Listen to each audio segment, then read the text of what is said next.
You're looking at pictures now from Chicago. Earlier today, where Occupy Chicago protesters gathered outside Bank of America branches, raising a large Chicago Spring banner and chanting, "Banks got bailed out, we got sold out." All right, I want to bring in our panel on this, and we'll be continuing throughout the hour to not just hear from various Occupy movements coast to coast, but also bring you at home into our conversation. You're going to be seeing at the lower third on the bottom of your screen the toll-free number and also how to get involved online. And what I want to know from you is if you think, which is the principal argument of this movement here, that there's too much concentration of wealth and power in too few hands, and the gap between have and have-nots, and history suggests it's as wide as it's ever been, if that's a problem in America today. Well, to help us break all this down, Dominic Carter, political journalist and author, Richard Brodsky, former assemblyman and senior fellow at Demos and very involved in the Occupy movement, as well as being a professor at NYU, and our senior political correspondent, Andrew Whitman,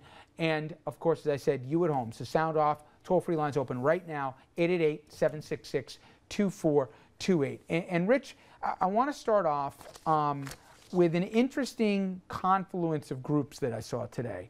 I saw labor.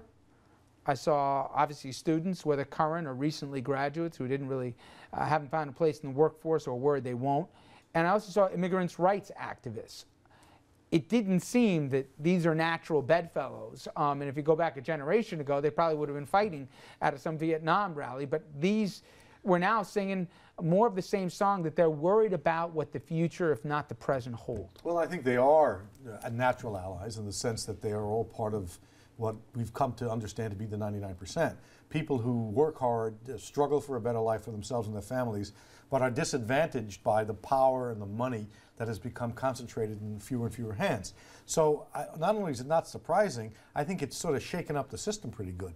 If these movements really do get together, Occupy Wall Street will have victories beyond the victories they've already had, changing the national debate, allowing for a focus away from the right-wing Tea Party ideology. And I think this is, for those of us who think the country needs to correct its path, I think it's a good thing. You know, Andrew, we're going to take some phone calls in a minute, but you put together some numbers here, some snapshots of where the public feels about this, concerns, et cetera. And if we could bring up whether or not the premise that of the Occupy movement, if there is a shared anger beyond just the faces that you see at these protests.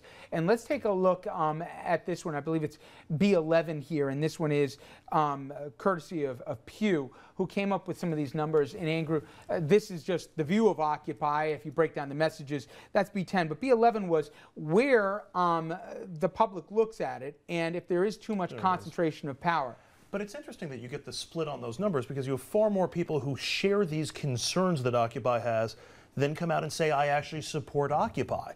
It's as though we agree that the symptoms are a problem, but we're not quite sure how to go about and cure those ailments. And if you think about it, this is scary stuff for a lot of people. We've been told for generations that capitalism can do no wrong, and that, you know, the system works, and that if you work hard and really make an effort, that you can make it in America. And Occupy is challenging people to sort of go against those established premises and realize that the playing field is tilted against some people, and that capitalism left unfettered doesn't always work. There have to be some regulations to it. There have to be some controls to it. You know what's also interesting, Richard? It seems like Tea Party they're in the distant past now. It seems that way, and Occupy seems to have moved to a point where, and you have to give them a lot of credit, where they have become the national debate. Even with the presidential campaign, you now see, you would expect Mr. Obama to talk about the 99%, but even the Republicans are forced to deal with it. So they have been quite effective, no matter what you say about Occupy, at changing the national debate, where we're now focusing on fair and unfair. And income inequality, because it used to be a little too easy. I think we saw this in the summer, even in the fall. Well, we'll dismiss them as a bunch of long hairs, that whatever. But when you start seeing guys in hard hats show up to the same thing, and then you say, well, wait a second, I may not agree with the person, but the message I do. And that is, if you play by the rules, it shouldn't be as hard as it's become. And some of the worst offenders seem to be getting the biggest breaks. And I think it's really resonating.